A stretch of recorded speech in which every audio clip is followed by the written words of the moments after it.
हुजूर तशरीफ फरमाते एक बुढ़िया आका करीम अलैहिस्सलाम की बारगाह में हाजिर हुई और उन्होंने आकर हुजूर से कोई मसला पूछा। मेरे हुजूर ने उनको मसला बता दिया। वो माँ जी वापस पलटने लगी तो पता नहीं उनके दिल में क्या ख्याल आया, वो हुजूर के पास यूं वापस आ गई और आकर अर्ज करती हैं कि हुजूर जी आज आई थी और आपसे मुलाकात हो गई और आपने मसला भी बता दिया। अगर दोबारा कभी जरूरत पड़ जाए तो मैं आऊं तो फिर किससे पूछ लूं? तो हुजूर मैं कोई बात नहीं, अगर दोबारा आना हुआ, हम ना भी हुए तो हमारे अबू बकर तो बैठे होंगे ना, उनसे आकर पूछ लेना। अल्लाह अकबर। कर्ज की बारी तो जनाब अबू बकर का नाम, दीन के मसला की बारी तो जनाब अबू बकर का नाम। अल्लाह अकबर। आगे बढ़िए। मेरे हुजूर के ऊपर नकाहत और कमजोरी है और मेरे महबूब अलैहिस्सलाम से उठा नहीं जा रहा। उधर सहाबा मस्जिद नबवी में इंतजार कर रहे हैं कि किसी शख्स ने पैगाम दिया तो आका करीम अलैहिस्सलाम ने उम्मुल मोमिनीन सैयदा आयशा सिद्दीका रदियल्लाहु ताला अन्हा से फरमाया, कहा अबू बकर को हुक्म दीजिए कि वो लोगों को नमाज पढ़ाते। अर्ज की हुजूर वो रकीकुल कल्ब हैं, वो नरम दिल वाले हैं, वो आपके मुसल्ले पे आपके बगैर नहीं खड़े हो सकेंगे। हुजूर मैं अबू बकर को हुक्म दो कि वो लोगों को नमाज पढ़ा दे।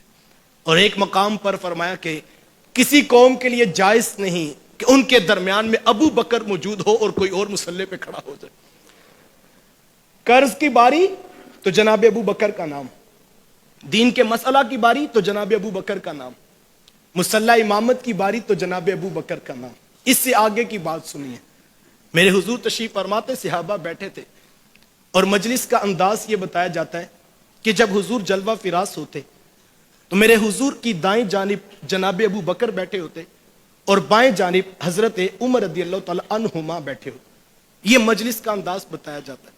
अच्छा, सहाबा फरमाते कभी ऐसा भी होता कि महफिल पर खामोशी छाई होती और कोई बात भी मौजूए सुखन ना होता, सब सहाबा चुप करके बैठे होते, खामोश बैठे होते। होता ना बाज़ औक़ात महफिल में कोई बात नहीं चल रही हो तो सारे चुप बैठे होते। सहाबा फरमाते महफिल पे खामोशी छाई होती तो फिर क्या होता? हुजूर अपना रुखे करम दाएं जानिब जनाब अबू बकर की तरफ करते। पहले हुजूर हजरत अबू बकर को देखते, फिर हजरत अबू बकर हुजूर को देखते। पहले हुजूर मुस्कुराते, फिर जनाब अबू बकर मुस्कुराते। सहाबा फरमाते हमें मुस्कुराहट का राज तो समझ ना आता, लेकिन दोनों शख्सियात को मुस्कुराता देख के हम भी मुस्कुरा लेते। कहा फिर हुजूर रुखे करम बाएं जानिब जनाब उमर रदियल्लाहु ताला अन्हु की तरफ करते। पहले हुजूर मुस्कुराते, फिर जनाब उमर मुस्कुराते। फरमाते हमें मुस्कुराहट का राज तो समझ ना आता, लेकिन दोनों शख्सियात को मुस्कुराता देख के हम फिर मुस्कुरा लेते। मेरे इमाम बोले जिसकी तस्कीन से रोते हुए हंस पड़े, उस तबस्सुम की आदत पे लाखों सलाम। अल्लाह अकबर। मुस्कुरा भी लीजिए, ये भी हुजूर की सुन्नत है। अल्लाह अकबर। गरीब सहाबा ने पूछा था ना कि हुजूर हम तो इतने गरीब हैं, माल खर्च नहीं कर सकते। अमीर सहाबा इतना माल खर्च करते हैं और इतनी नेकियां कमा लेते हैं, और हमारे पास तो इतने दिरहम इतने दीनार नहीं है। तो हुजूर फरमाया कि तुम इतने गरीब तो नहीं हो कि तुम्हारे लबों पे मुस्कुराहट भी नहीं आ सकती। अपने मोमिन भाई को मुस्कुरा के देख लिया करो, अल्लाह के यहां यह भी सदका लिखा जाता है। रुक कर जुमला कहना चाहूंगा, यार किसी मोमिन को देखें तो सदके का सवाब होता है। जरा मुझे बताइए, नबियों के इमाम को मुस्कुरा के देखें फिर कौन सा सवाब होता है? और हजरत अबू बकर हुजूर को मुस्कुरा के देख रहे हैं। मजलिस का अंदाज यही था कि दाएं जानिब जनाब अबू बकर बैठते, बाएं जानिब हजरत उमर रदियल्लाहु ताला अन्हुमा बैठते। सहाबा फरमाते कि एक मजलिस लगी थी, कोई शख्स हुजूर की बारगाह में खजूरों का तोहफा लेकर आ गया। आका करीम अलैहिस्सलाम की आदत करीमा थी कि हुजूर उस तोहफा को कबूल करते, और सहाबा की यह आदत थी कि सहाबा जब नया ताजा फल मदीने में पका करता तो सबसे पहले लाकर हुजूर की खिदमत में पेश करते और हुजूर दुआ देते और फिर सहाबा को बरकत नसीब होती। बल्कि एक रिवायत में मैंने पढ़ा है कि जब मदीने में नया खजूर का फल पकता तो मेरे हुजूर चूम कर वो आंखों को लगाते और हुजूर फरमाते कि ए आयशा, जब मदीने में ताज़ा फल पक कर आया करे तो मुझ मोहम्मद को मुबारकबाद भी दिया करो। तो यकीनन ताज़ा फल नया पक कर आता तो सहाबा हुजूर की बारगाह में पेश करते। तो कोई शख्स खजूरों का तोहफा लाया, हुजूर ने कबूल किया, और आदत करीमा थी कि हुजूर दाएं जानिब से चीज को बांट दिया कर, और हर अच्छे और नेक काम में मेरे हुजूर दाएं जानिब को तरजीह देते थे। अच्छा, अब हुजूर अलैहिस्सलाम ने दाएं जानिब से बांटना चाहा तो ये तो बात आपको समझ लग गई होगी कि जब हुजूर वो तबर्रुक बांटते होंगे तो भला सबसे पहले किसको मिलता होगा? وہ تو جناب ابو بکر صدیق رضی اللہ تعالیٰ عنہ کے ملتا ہوگا. تو حضور علیہ السلام نے یوں ہاتھ بڑھایا تو میرے حضور کا ہاتھ رک گیا. آج محفل کا انداز بدلا تھا. آج جناب ابو بکر نہیں بیٹھے تھے بلکہ ایک چھوٹا بچہ حضور کے پاس بیٹھا ہوا.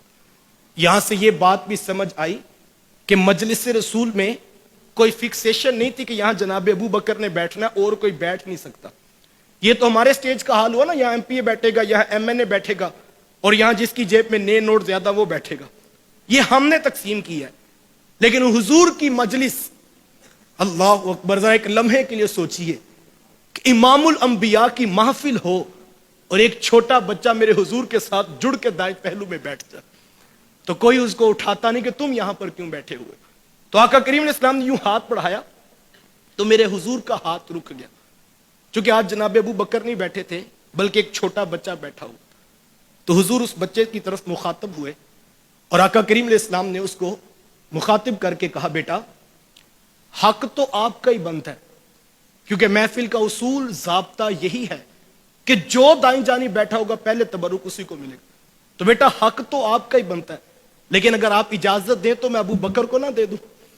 میں کہتا ہوں مولوی صاحب کو تو خلافت کی ٹینشن بنی ہے. خلافت تو بہت بڑی چیز ہے صاحب. میرے حضور تو کھجوریں بھی بانٹیں, دل کرتا ہے پہلے ابو بکر کو عطا کرو. یار خلافت تو بہت بڑی چیز ہے, یہاں تو کھجوریں بھی بانٹیں تو پہلے ابو بکر کا خیال آ جاتا ہے. تو حضور, میں بیٹا حق تو آپ کا ہی بنتا ہے, لیکن اگر آپ کہیں تو میں جو ہے ابو بکر کو نہ دے دوں. اور ایک روایت میں ہے کہ حضور اسی بچے کو دینے لگے تو حضرت عمر بول پڑے, عرض کی حضور اگرچہ حق اس کا بنتا ہے لیکن میرا بھی دل کرتا ہے پہلے آپ ابو بکر کو پیش کریں. اللہ اکبر. تو حضور, میں بیٹا حق تو آپ کا بنتا ہے, لیکن اگر آپ کہیں تو میں ابو بکر کو نہ دے دوں. تو وہ چھوٹا بچہ نگاہیں نیچی کر کے انتہائی ادب سے عرض کرتا ہے کہ حضور جی آج نیڑے لگ کے بیٹھا اس لیے ہوں کہ پہلے تبرک میں نے لینا. تو حضور اسی کے دامن میں جھولیاں ڈال دیتے ہیں